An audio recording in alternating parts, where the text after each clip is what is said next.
Captain Tabelo Kloki throw up the skull and crossbones for the supporters who have scuttled off to drier areas of the stadium, but there's still a fairly healthy turnout on this for the Saturday evening match.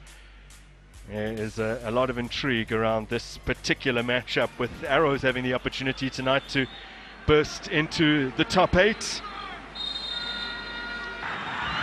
Makaula! Oh, spills it, does Mlungwana, and then crashed home on the follow-up by Tsekovasa Mabasa. Well, he's loving life upon his return to Orlando Pirates, and he puts them ahead.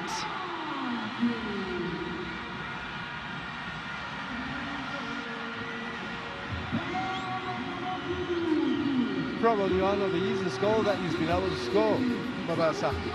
This, of course, came from a weakness of the goalkeeper. He tries to hold on to the ball, and we spoke about the conditions. This one's, the players have got to think twice about dealing with any ball that comes to them, the goalkeeper in particular, because you don't have a second bite. It's a decent shot initially from Kabelo, if I'm not mistaken. Goalkeeper piles it to the side, but it's Kaule. Yeah, and you never really see him getting into the 18-yard area. The high press. Mlungwane should have known better for a goalkeeper of his experience. I think his mistake there, he tried to hold in front of the crowd of players in front of him. Oh, look at this. Mufokeng's onside and rounds the keeper. Brilliant! Absolutely stunning! Orlando Pirates in a flash are 2 up. They're ripping Arrows to pieces. High line this time around was Arrows' problem. If the player on the ball is not high pressed, you can't be on the front foot. They were caught on the front foot, and it takes a bit longer to turn and make a run for the chase if you don't anticipate the long pass. Brilliantly played a few minutes earlier from team, and it didn't happen this time around.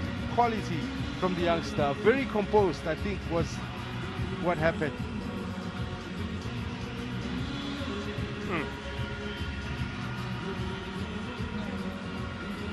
He looked along the line brilliantly to ensure that he remained onside. And how about that, William?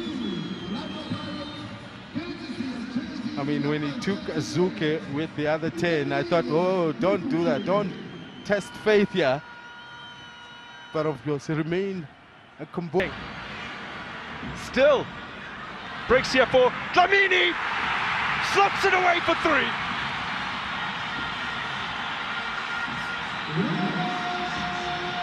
Orlando Pirates tearing away from Le Mans for GoldenArrows. As easy as you like for Dlamini. Converts cleverly his first of the season. Here is the surprise for you. And in previous games where Pirates have lost or maybe even drawn, let me just refer to the last 2 games. It's not because they've played badly. It's because they're not finishing well. But for Arrows, it's the mistakes that we've seen just so many of the times when they're defending. They give away ball possession in those critical areas, and the defensive line is not able to recover. And once again, if you have the quality of Dlamini, Mabasa, and Masangayani, and Mofokeng, all these names just brings out your mind. You spell them, they still spell trouble. Slipping it in behind for Libito, squares for Mabasa.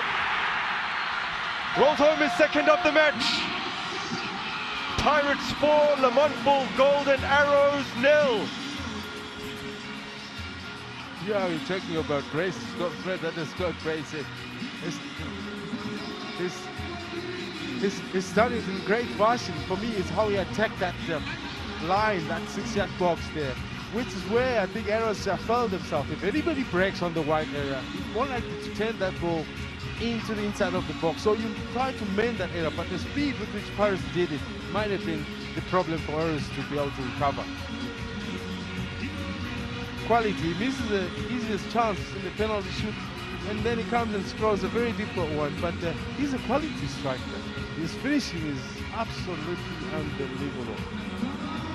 And he goes level now with Kanyisa Mayo on 9 goals in the DStv Premiership this season. Oh, it's a lovely pass from Miguel Tim and an equally good square ball from Libito.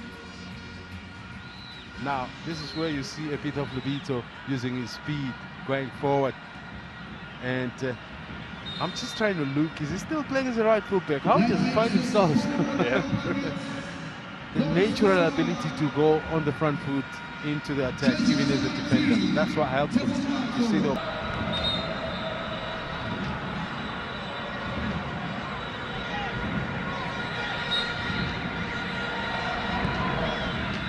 Again, go short.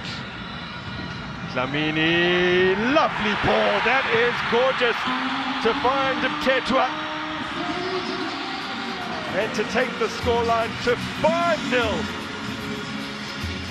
Now, what a way to bounce back from a couple of disappointing results. Fantastic. Mulungwane a little slow in coming out. In fact, maybe he judged it incorrectly because he missed the flight of the ball, and Mtetwa couldn't leave it behind him. And it's not like it was a powered header. He just loaded in the right direction. Yeah, bounced off the line into goals. There was only 2 league goals that previously come for Chippa United, but he did score a very famous one for Pirates in the Cup. And he's just...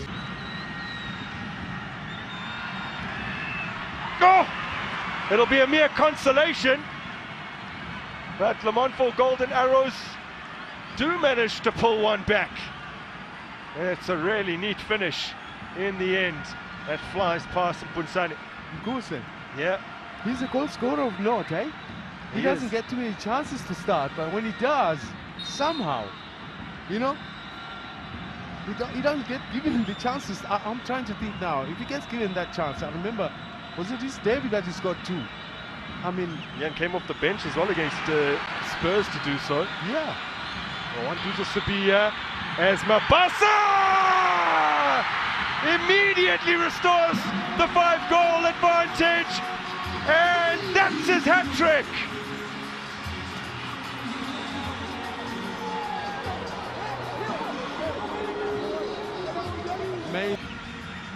Well, 8 times, or 7 times previously, 8 times previously, he has failed to convert 2 into 3, and he gets the first treble of his professional career. Once again, it's Levito with an assist. It's the second one in the game. Well, in the center of defense, Arrows must ask themselves big questions. If you can't keep tight with the only man likely person to receive it. Here is Mabasa. One more time, perhaps. Kimvuidi! It's in! It's 7! Orlando Pirates have recorded a remarkable scoreline here at their sacred ground. They have truly put Lamontville Golden Arrows to the sword. In as far as considering that number of goals.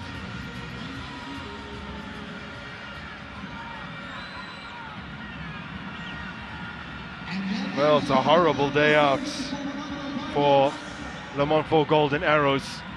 Kimbuidi just dancing past Zuke and sticking it in via the upright. And it was the woodwork that denied Mofokeng a second earlier in this second period. At this time, the bounce is calm.